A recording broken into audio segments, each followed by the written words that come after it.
मुझे लगता है कि आंकड़े तो आपके पास उपलब्ध होंगे ही और साझा भी कर दिए जाएंगे कि 9 वर्षों में क्या परिवर्तन हुआ है, क्योंकि उसको समझने का एक तरीका ये भी है कि हम उसकी तुलना कर सकें कि 2014 से पहले का क्या दृश्य था। हर क्षेत्र में कई गुना अधिक विकास हुआ है, स्केल में भी, स्पीड में भी, गति भी बढ़ी, मात्रा भी बढ़ी। लेकिन उसके पीछे का जो भाव है उसको समझने की आवश्यकता है, क्योंकि उसका उल्लेख कम होता है।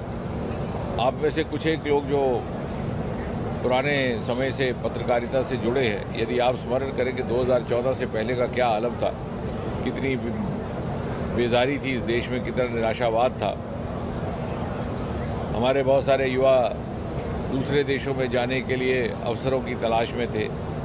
आज मैं कहूँगा कि 9 वर्ष की सबसे बड़ी उपलब्धि ये है कि हिंदुस्तानी को हिंदुस्तानी कहलाने में गर्व महसूस हो रहा है, चाहे वो हिंदुस्तान के भीतर रहता है चाहे बाहर जाता है।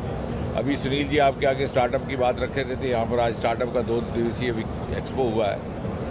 आज स्थिति ये है कि जो विदेश के स्टार्टअप ग्रुप्स हैं वो भी भारतीय मूल के बालक बालिकाओं, लड़के लड़कियों को प्रेफर करते हैं, क्योंकि हमारे बच्चों में पूरी प्रतिभा भी थी, योग्यता भी थी, मेहनत करने का मादा भी था, आंखों में सपने भी थे, लेकिन उस प्रकार की अनुकूलता नहीं थी, उसका अभाव था जो मोदी जी ने दी।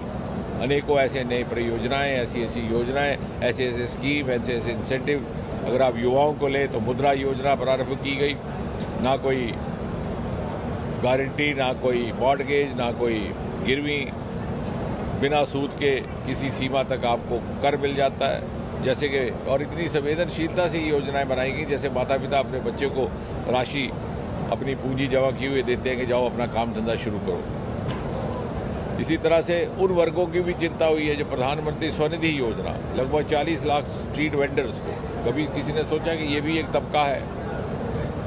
महिलाओं को लेकर के जहाँ एक तरफ युवाओं की चिंता हुई है, युवाओं के अंदर जैसे हम अभी बात कर रहे थे कि स्टार्टअप की संख्या 300-400 से बढ़ करके 1 लाख तक पहुंच गई, हम दुनिया में तीसरे दर्जे पर आ गए। कहने का अर्थ ये है कि अब वो मौका आ गया, हमने जाकर के आपके माध्यम से समाज में ये समझाना है कि वो ज़माना जाता रहा जब सिर्फ और सिर्फ सरकारी नौकरी ही जीविका कमाने का, रोज़गार कमाने का जरिया था। अब इतने सारे और विकल्प आ गए, जो सरकारी नौकरियों से संख्या में भी कई लाख ज़्यादा है और उसमें आमदनी भी कई गुना ज़्यादा है। और इसी बात से प्रमाणित होती है कि आज हिंदुस्तान 8-9 वर्षों के भीतर, 2016 में स्टार्टअप स्कीम पॉलिसी आई थी, 7-8 साल के भीतर हिंदुस्तान तीसरे दर्जे पर खड़ा हो गया।